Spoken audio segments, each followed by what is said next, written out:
რამდენიმე მითზე მინდა გესაუბროთ. პირველი ეს არის მარილიანი წყალი, მომხმარებლებს ალბათ ყველას გაუგია, რომ თითქოს ოვერდოზის დროს, ეგრეთ წოდებული პერიოდოზის დროს მარილიანი წყალი შველის, მაგრამ ეს მითია მეგობრებო.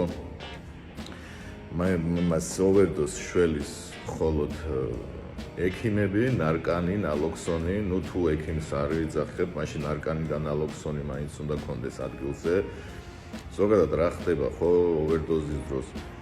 ეს ოპიატები რაც არის, ჰეროინი, მეტადონი, ბლოკავს ტვინის რეცეპტორებს, ოპიოიდურ რეცეპტორებს და ეს ოპიოიდური რეცეპტორები არის პასუხისმგებელი იმაზე, რომ ჩვენს უმთვა შეგვიძლია და როდესაც დიდი ჭარბი რაოდენობით შედის ტვინის რეცეპტორებში ეს ოპიოიდები, ტვინი დუნდება, პულსი ჩერდება და წარმოიდგინეთ ტვინს ავიწყდება ზოგადად, რომ უნდა ისუნთქოს, რომ ეს ფუნქცია აქვს და ეს ნალოქსონი არის ანტაგონისტი, მოკლედ, როდესაც შეუშვებენ ადამიანის სხეულში ამ პრეპარატს, გამოდევნას აკეთებს ოპიოიდის და მის ადგილს იკავებს, და იმ მომენტში ეგრევე იწყება ტვინის მიეწოდება ჟანგბადი და ადამიანი ეგრევე სწრაფად იღვიძებს, ხანდახან აგრესიულის იღვიძებს, თუ ქონიათ შემთხვევა, მეც ვესწრებოდი ბევრჯერ ფაქტს, რომ რატო გამომაღვიძეთ, кайფი გამიდეხეთ, იმიტომ რომ რეალურად ნალოქსონმა ტვინის რეცეპტორიდან, ოპიოიდურ რეცეპტორებიდან გამოიყვანა ეს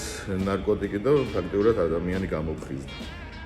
ამიტომ მარილიანი წყლით, მეგობრებო, მხოლოდ შეიძლება განგრენა დამართოთ ადამიანს, იმ ადგილას საერთოდ ამპუტაცია დაჭირდეს, სადაც გაუკეთებთ. ამიტომ ჯობია ან სასწრაფოს დაურეკოთ, ან სასწრაფომდე თუ გაქვთ ნალოქსონი ან ნარკანი, გაუკეთოთ ეგ პრეპარატი. მეორე მითი რაც არის, მეგობრებო, ძვირიანი და იაფიანი სასმელი.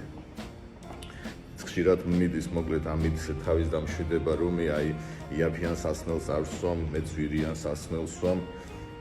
მეგობრებო, 500 ლარიან ვისკშიც და 50 ლარიანშიც ორივეში არის ეთანოლის სპირტი. ეს იწვევს მოკლედ თრობას, ეს არის ნარკოტიკი.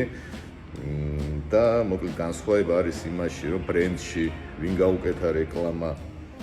ასევე ხანდახან არის მაგალითად ღვინის მოსავალი, ხო შეიძლება რაღაც 2010 წელს მოვიდა ძალიან მცირე მოსავალი რაღაც ყურძნის და მწარმოებელმა უბრალოდ გადაწყვიტა, რომ არ გაეყიდა რაღაც ის 500 ბოთლი რაც გამოვიდა, შეინახა და რაღაც 10 წელში გაყიდა ძვირად. განსხვავება ამაში არის, თორე ზუსტად ერთი და იგივე თრობა აქვს 3 ლარიან ჭაჭასას და 50 ლარიან რაღაც არახს მაგალითად. ორივეში არის ეთანოლის სპირტი, რასაც აქვს თავიდან სტიმულატორის ეფექტი, უცებ მაგარ ხასიათზე ხარ, კარგ ხასიათზე ხარ და შემდეგ სედატიური ეფექტი რო გაძინებს. ამიტომ ყველაზე ძლიერი მიჩოვა ზოგადად სასმელმა იცის და ჯანდაცვის სოფლიო ორგანიზაციით კიდე დამტკიცებული არის ეს, რომ სასმელი სპირტი ნომერ პირველი ნარკოტიკია. და მესამე მინდა ვისაუბრო მარიხუანაზე, იმაზე, რომ თითქოს სუბუქი ნარკოტიკია, სუბუქი საერთოდ ნარკოტიკში არაფერი არ არის. დიდი ხნის გამოცდილება მაგ ბალახის წევის და ნებისმიერი მომხმარებელი ახლა ვინც არის, ზავი ალბათ ამეთანხმება. ან შეუძლიათ სინჯონ, რომ სუბუქი არ არის, უბრალოდ მიტოებიდან 1-2 დღეში გეწყება უკვე უძილობა, ოფლიანობა, ოფლიანობა გაქვს თითქოს რაღაც წებოსავით ოფლი გაქვს, როგორც მეტადონს და ჰეროინს აქვს, ხარ გაღიზიანებული, აგრესიული და ყველაზე დიდი დემოტივატორი არის ზოგადად მოსაწევი. ამიტომ მე მანდ ვერაფერს ვერ ხედავ სუბუქს. მე კიდე ყველას გისურვებთ შვიდ და პოზიტიურ დღეს.